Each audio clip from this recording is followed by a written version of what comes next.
Hey, good morning. First and foremost, welcome and thank you to all my new subscribers. I noticed my numbers have gone up, and I just really appreciate each and every one of you.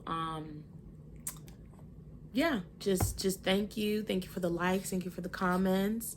Thank you for my one regular. I can never pronounce your name, but you know who you are because you give me like a million emojis and blessings and well wishes, and it really just means a lot um, to me that people care enough to click, share their time with me, and I hope ultimately take something away.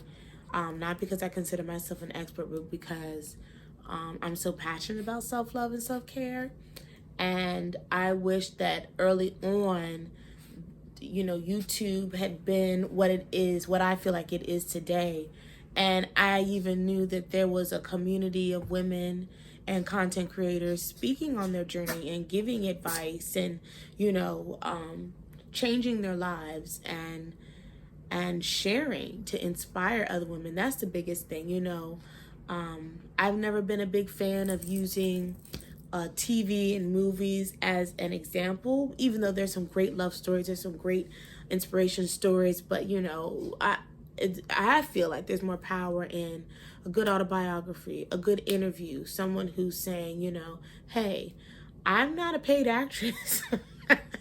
This was my experience, this was my life, and this is what I did, and this is what I would do differently, and this is, it was what it was, with the times, with my situation, all these things. So I think there's a lot of power in finding the courage to share your story, because there was a time when, if you go all the way back to the bottom of this page, when I got on YouTube 6 years ago, I was very rigid, and I was very unsure about myself and about being out there. And that was just about talking about, I wanted to share Black owned products, women owned products, and little things that I had picked up from different little events and things like that. So that was kind of like, I wanted it to be my little segue in. And I had my own line of products as well. So I think I shared a few of those too. I think I still have those up. But yeah, they're almost hard to watch because I'm like, God, who were you?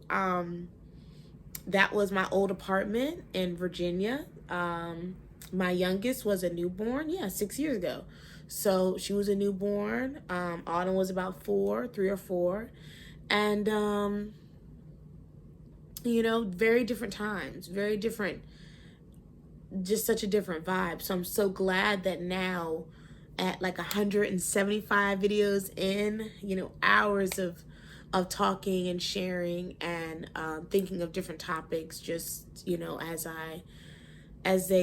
as I experience them and as I reflect, I was like, I just keep going.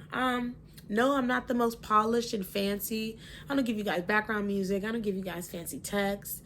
Half the time I don't even take notes and have my bullet points, so I don't ramble. But at the same time, I am who I am. And, in my 30s, I'm very assured of who I am. I'm fine with who I am. If I'm not someone's cup of tea, that doesn't bother me. And that made me think about on my fiance's side of the family, he has somebody that has a girlfriend, and different family functions, she comes around and she's a little cold. I don't bit more notice or am bothered by that than the next thing, because I'm like, honey, I am very fine with you being distant, because I don't even know what your problem could be. You know what I mean? And that's not my responsibility to run around and try to figure out what's wrong with you, because you don't have a ring. So I'm just very I don't care. You know what I mean? If that's the vibe, from even when I was dating, even when I worked with difficult coworkers, or words had to be said that weren't always the most fuzzy feeling, or you have to set someone straight. You have to go up to your children's school. You have to talk to people. You have to look, it is what it is, and I said what I said, and I meant what I said. Not in a ghetto way, not in an unprofessional way, but just I'm good. You know what I mean? And that's the confidence that I hope that everyone can grow into and really, be good with. Because if you're not good with yourself, I don't even know, like, what is, not even what is the point, but like, that's a terrible way to live. That's a rough way to live.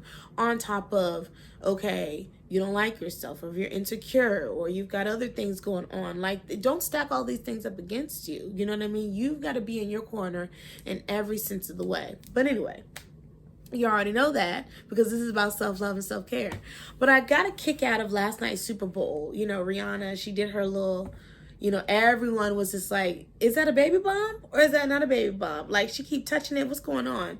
And I got so tickled because, and I'm not really like watching the game, like on the edge of my seat. I'm not a sports fan at all. I was just there for the food. Babe made wings and nachos and guacamole and homemade French fries, and we just had this whole spread. So it was a whole vibe. But I was like, I'll sit here and, you know, nibble, but I could care less about who's winning, who's losing, whatever. But I thought it was funny because I just so happened to look, and she was running off the stage. Hold on, y'all. She was running off the stage, and your boy, Michael Streisand, whatever, how you ever pronounce his name, he was like literally pining after her. Like, he just wanted to get a glimpse and speak or whatever he did, but he was chasing. I was like, sir, like, if she is pregnant, woof, you already know who she with. He was not shy about it. Now, I'm being funny. He probably is just, you know, a big fan, but you know, she probably was like, I got to pee. You know what I mean? Like, I did a lot. Y'all took a lot out of me. And then I saw, later that night, I was on my Instagram, and someone was like, look, she did all that. She made us wait to come out for her to just let us know she's going back in, because, you know how it is when you're pregnant. But it made me think about, you know, how I get tickled when I see these little trends of, you know, celebrities having their little babies. Keke Palmer had her little reveal, and it's cute or whatever. But, you know, and I'm not saying that anyone's around here like, oh, I want to be like Rihanna. I want to pop out one too, you know, because she popped out one. We can be, you know, have similar due dates, whatever. I'm not saying y'all are that immature, but there definitely should be a level of, like, you think you're coming into a place where, if you don't have kids, or maybe you're thinking about having more, you're really strategic and you're really picky about how you do this all over again, or how you do this for the first time. And it used to baffle me how many women would talk about wanting kids, but they hadn't thought about this, they hadn't thought about that, they hadn't considered this, they hadn't thought about that. And I'm over here like, you know, for the ones of us that fell into it and we're like, oh shit, this is a lot. I don't know why I thought it was just gonna be, you know, my baby shower and rainbows and roses, and then, you know, oohing and ahhing over all the milestones. Like, this shit is hard. And if you're not in a place where you can have the luxury of having everything you need at your disposal, and the time, and the time is the biggest thing, but then an environment where you can thrive as a mother, you're setting yourself up for failure, point blank, period. And I'm gonna go in because I had 2 kids. The first time I was forced to be a single mom. The second time I chose to be a single mom, and both paths were not easy. And so I'm like, if you are thinking about bringing life into this world, which is you have every right, and it's a beautiful experience. It is. It's an amazing experience. It's a love like no other. It does not compare to your relationship with your mother. It does not compare with your relationship with your dog. It does not compare with the relationship that you have and the love you think you have for that man that helped you bring this baby into this world. Or if you choose to adopt, if you're, you know, doing the partner route, whatever. It is a connection that is like, my daughters and I, we finish each other's sentences. We know each other's thoughts. We know each other's vibes. We know each other's everything. She can look at me. My oldest can look at me and say, what's wrong? I can look at her and say, tell me. Or whatever. Or what are you thinking? Or I already know what you're thinking. Whatever. So it's out of this world. But if you are distracted by stress, fatigue, and I'm not talking the fatigue that comes with late nights and bottles and breastfeeding, and, you know, their little phases, their teething and all the things, you know, colic and whatever. I'm talking the fatigue from having the world on your shoulders, micromanaging what the hell he's doing with the money, what's going on with this, with that, other things that should be said, the things that you should know. I'm good. I'm gonna eat tomorrow. The lights are gonna be on tomorrow. The water's gonna be on tomorrow. I have gas in the car for tomorrow. I can take her to her appointment. I can buy what I need. I have ample diapers. I have everything that I need to focus on being a mother and rejuvenating myself. Because let's not forget the emotional and physical and spiritual stretch that you're now experiencing. Even when you adopt, it's still a transition. It's still a bonding process. It's still you learning each other. And remember, you're tapping into a communication style that you both don't know what you're both trying to say. So you're learning each other. That takes patience. That takes focus. And setting yourself up for failure, and not first in thinking about what type of motherhood do I want to have, and what's gonna set me up to have it, because it shouldn't fall all on you. You're not a Keke Palmer, you're not a Rihanna, you're not a Naomi Campbell where you got millions at your disposal. So man or no man, plan or no plan, you are set, honey. That's what the money does.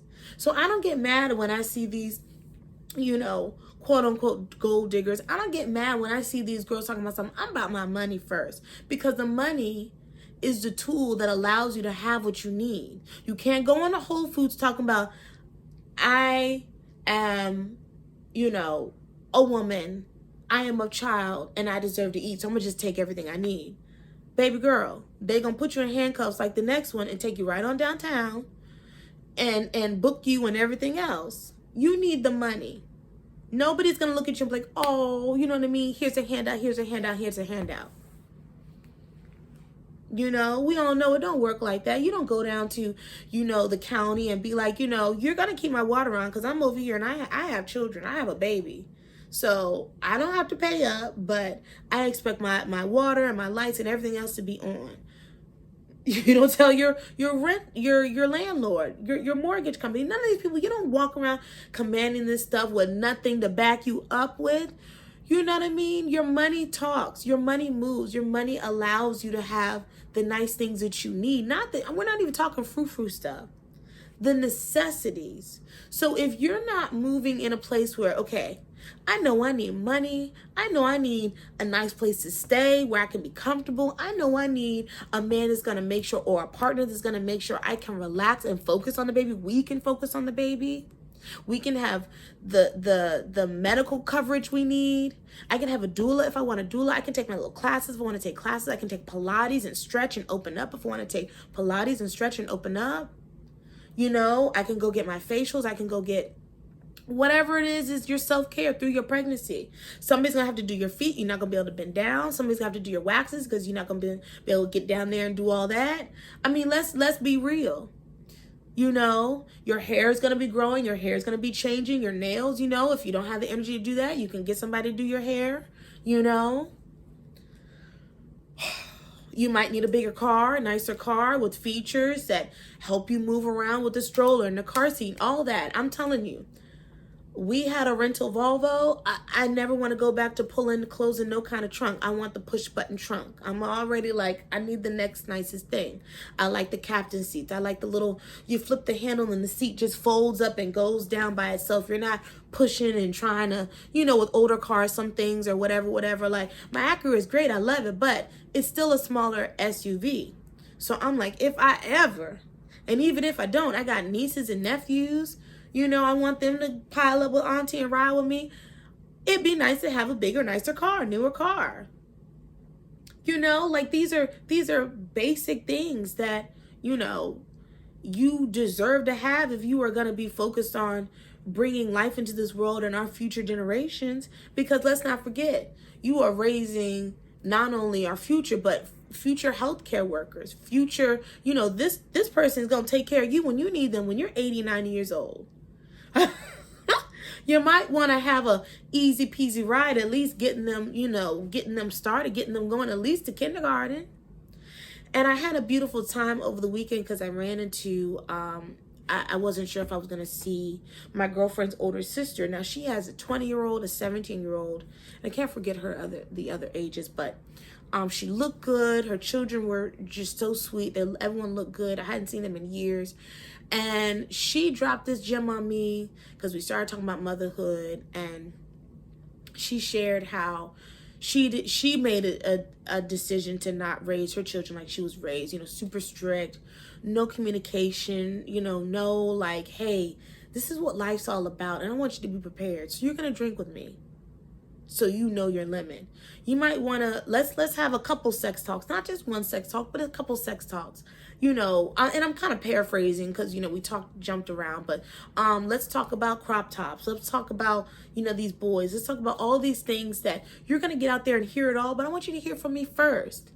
And to her benefit, her children are not out there wilding out. They're very much like in control of themselves because they already know they have that balance. They already have that forward, like, my mom had me, 10 steps ahead of the game, so she can now trust when her children, go out without a curfew because she already knows they're not going to go buck wild. She can leave out of town and trust that her children aren't gonna like, oh my God, let's throw a party because we're so deprived, or sneak out and go to a party, go somewhere that we don't know the environment, we don't know who's who in the room, blah, blah, blah, blah. We just going because we've never been anywhere and done anything. We never talked to our mom about it. All these things that come from a lack of connection with your parents to like, if you don't get it from your parents, where else are you gonna get it from? Because your friends and the noise out there ain't the way. And so, when we talked about that, that was encouraging because, you want to give them a little slack, but she also said, you also want them to respect you and have that communication there. So that's really big. So it's not like you're raising them to be your equal, but you're raising them to like understand this is our dynamic, but I want to know that I can trust you. And I want to know that, I can let you go and ease up. And I know that you can make the right decisions and you will make the right decisions, And she said the only thing that she regretted was not having enough patience. And she was really yelly in that phase. But that can come with just environment. If your marriage isn't tight, if your relationship isn't tight, it's a high stressful, dynamic, and you guys aren't on the same page. Yeah, like you can snap. I know I screamed and shouted at my baby daddy. Like I would be that one, I would cuss you out. Because I was so annoyed with everything that he wasn't doing. But I was also frustrated with myself. So I was like, I can't change you. I can only change me. And here we are, 5 years later, he gives me all the respect in the world, but I changed myself first. And we also aren't under the same roof. And I also am not looking and waiting for him to be the man that he should be. Whatever his motivation is, that's on him. That's his business. I want it. But I wasn't what I needed, myself to be for me. So, it's like having babies is a beautiful thing. No one has the right to tell anyone they shouldn't have children. Unless, no, let me stop. Because it's sad to see women bring children into the world in the worst circumstances, in the worst living conditions, with you're under $30,000 a year. Like, how are you making it? How are you thriving?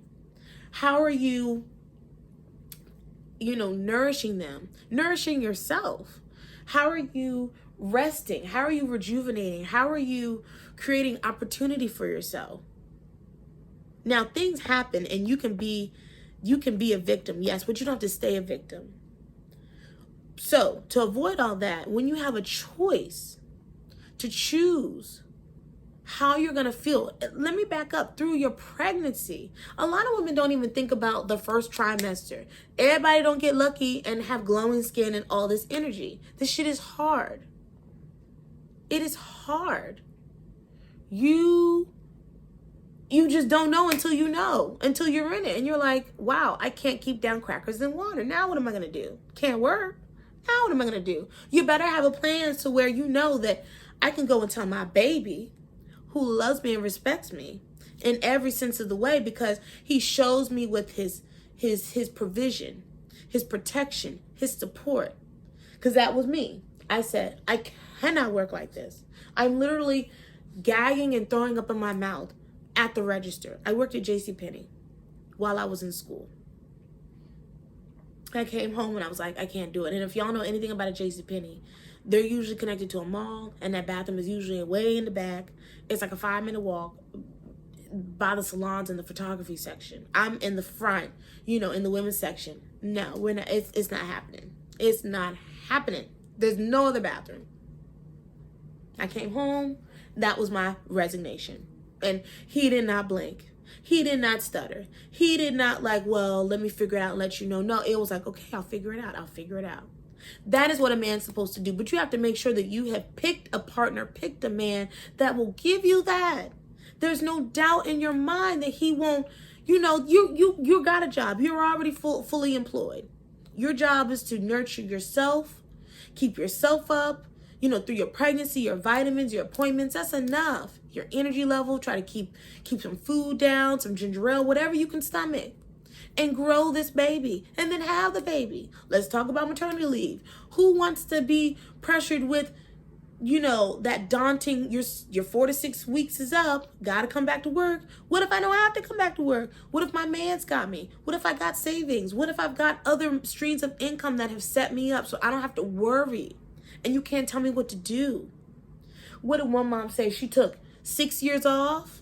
That is a luxury, but it doesn't happen by chance. It doesn't fall from the sky. There isn't some group of women that are born into having perfect pregnancy, perfect, mother moons and baby moons and that whole, motherhood experience. No, they were smart, they were strategic, and they planned for the future. You don't have to willy-nilly not know what's gonna go on. Let me tell you another thing I've heard people don't know what to expect, didn't know. Childcare expensive. Even if you did want to get back in your career, okay, you're passionate, you're locked in, and you have your degree, you have your business, you have your stuff that lights you up, and you're excited to get back in the workforce. But does the numbers make sense, or are you emotionally ready to leave your baby? Let's talk about that. Some women have attachment issues, and it's no one's business when you should try to work through those things. My sister, bless her little heart, she did not like being away from my nephew. Did nobody come over there and tell her, well, you need to get over that so you can go back to work, honey. You got to push past that. You got to go. You got to leave him. No. She stayed with her baby. And if she couldn't take him, she didn't go. That was what worked for her. So my heart goes out to these young girls that jump into this thing with these bums, with no plan, with no money, with no health care, with all these things willy-nilly left up to just some haphazard mess. And then you're stressed. Then you have conditions that develop from your stress. Then you have all these other things that wear on you, and you can't focus on your baby, you and your baby. You can't nest.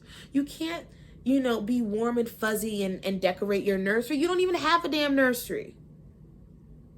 You're living with your mama. You're living with some roommates. You're living, you're crashing at his place. And his place isn't what you want it to be. Or you still got to go work and stand for 12 hours. You still got to go punch a clock.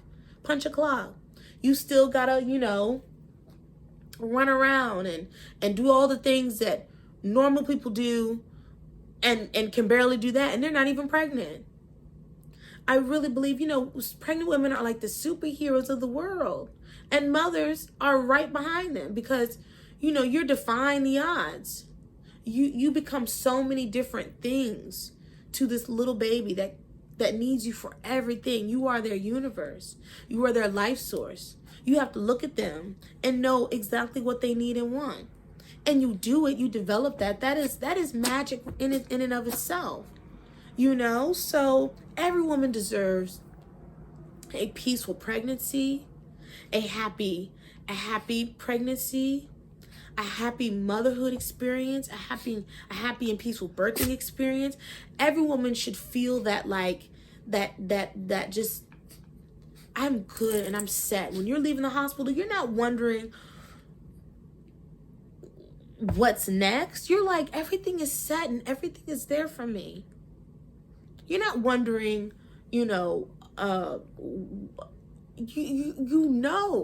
because you set it up for it to be that way.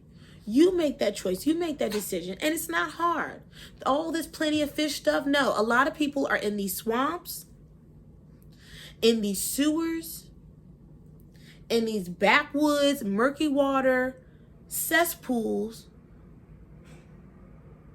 thinking they're going to find quality, thinking they're going to find respect, thinking they're going to find support, thinking they're going to find someone that's going to elevate them. But you got to first elevate yourself. And it starts with getting up out that water. There's nothing in there but trash. You got to start thinking more highly of yourself. You got to start thinking, I deserve the best. What does the best look like? How do I choose the best? How do I create the best? It's better for you to say no 1,000 times than to say yes once to something or someone that's going to bring you all the way down and keep you in a constant state of just mess, hot messness, where you're on Maury, you're on Jerry Springer, and everything in between, trying to get it together and get answers and get support. Don't forget the court system, because that doesn't feel good. Now, I say, and I'm very forward about this, get your money, get your child support. Do not let him take trips, hang with the boys, buy sneakers, and you struggle. You just, throw your hands up and give up. No. But if we're going to remedy this, at least get your money. At least get your money. But if you want to skip all that, get someone that you don't even have to worry about chasing him down and making him be a man and making him care about his baby. No, he loves you, and he will love that baby. He will set you and that baby up. He will take pride in knowing that my girl, my baby, my wife, my woman, my boo thing don't have to want for anything. I do this. I got this. There are men out here who get off on that and who do that, who don't talk that talk, but they walk that walk. They show you. There's nothing that you have to wonder about, because he's laying it all out. But you have to set that standard before you even get to, oh, cute baby names. And this whole thing of y'all being broke up and having issues, but he'll be a great father. No, back it up, because I'm telling you, when emotions are high and things have been said and you're mad at each other, he's going to walk out the door. It's not about him. Yeah, okay, and all right, it's my turn with the baby. He might take the baby and still forget about you. You have to be a unit. You have to be in sync. You have to be connected. You have to know that this is what he's all about and what he would do. It's not about just, wishful thinking and the baby's going to bring us together. No, he has to first be connected to you. Because he need to go back to work. He need to run these businesses. He need to, make these deals and do whatever he does to, keep things going for you and that baby. You're the one that should be able to stay home. You're the one, and if he works from home, fine too, but you get what I'm saying. You're the one that should be able to, relax and focus on home and focus on all the fruit things and all the things that we like to do. This whole stuff about it baffles me. It baffles me.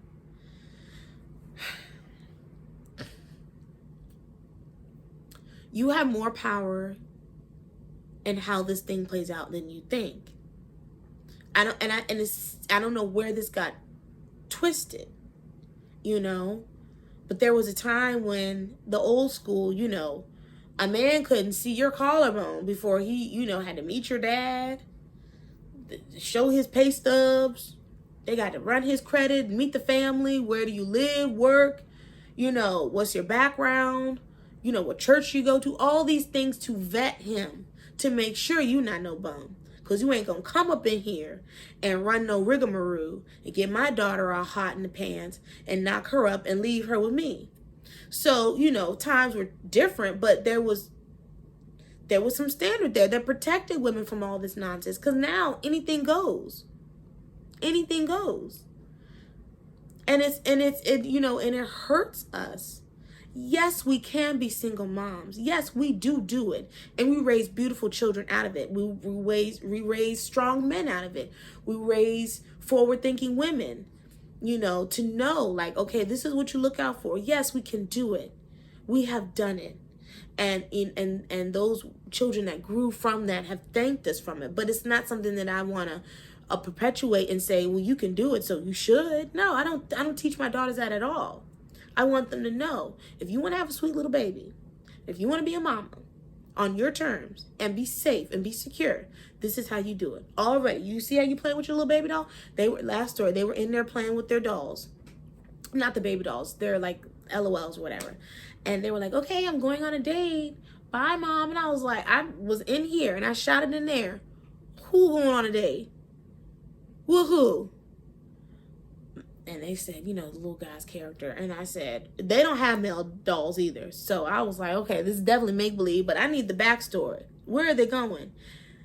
They said somewhere. And I said, is he picking her up? Like, basically, what is the standard of the storyline? Where is this going? Is he a gentleman? Is he opening the door? Is he treating? Is he going to have her back by a certain time? Yes. I said, and is the daughter checking in with her mom? You know, call me when you get there. Let me know you're safe. Who is he? How long have you known him? Does he have a job? Does he have anything to be taking you anywhere? They were like, yes, Mom, we know. I said, okay, just making sure. I don't want these LOLs, you know, caught up in some drama with some broke boy for a good time. You want to have a good time, you can go with your girlfriends, you know. But, you know, it starts now. And I told him, you're going to like guys, or you're going to like whoever you like, and they need to know I'm not the one. I'm not the one. So think about it now before you know, admire Rihanna and all these different ones that pop out that got millions of dollars at their disposal so they can have a baby any which way. If A$AP Rocky walked out on Rihanna or cheated on her, like so many others have done, not on her, but you know, like all these scandals and, you know, mess that normal people go through. So you got people with money to go through the same old stuff, breakups, separations, infidelity, issues, communication, all this stuff. Oh, we're gonna take a break, you know, we're divorced peacefully, we'll always be friends. You got people that still go through that, and they got millions of dollars, they've traveled the world, they've had all these experiences, and they still got shit. You're over here with a $70,000 income. You know, you might still live with a roommate, this, that, and the other, and you want to have a baby? Let's think about it. Or you make less than that. Think about it. Get a plan. How do you want this to go? You know, you gotta make sure that you plot it out so you can have the best, because that baby's gonna need you and you're gonna be tired as hell. And the last thing you want to be doing is scratching your head wondering, how did you get in this situation, and how come, you know, now you've got to worry about this, worry about that, when all those things could have been avoided. I don't know if I'll have a third baby. I don't know. But I damn sure am glad that I didn't do it before I got to this point in my life, because now I have more options. It won't be as hard. I wasn't going to have a baby with a boyfriend because we just vibed so much, and, you know, he had a little something, we had, you know, whatever. That's not enough for me. I need to be set.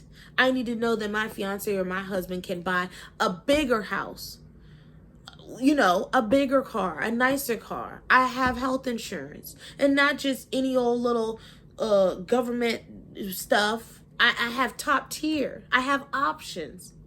You know, if I don't have a baby shower, I can still get what I need. It's not everybody else's responsibility. It's a nice gesture. It's a great good time, but that's not the plan. That's not like, I don't need WIC. I don't need food stamps. I don't need, you know, you want to make sure that you have everything you need. You know,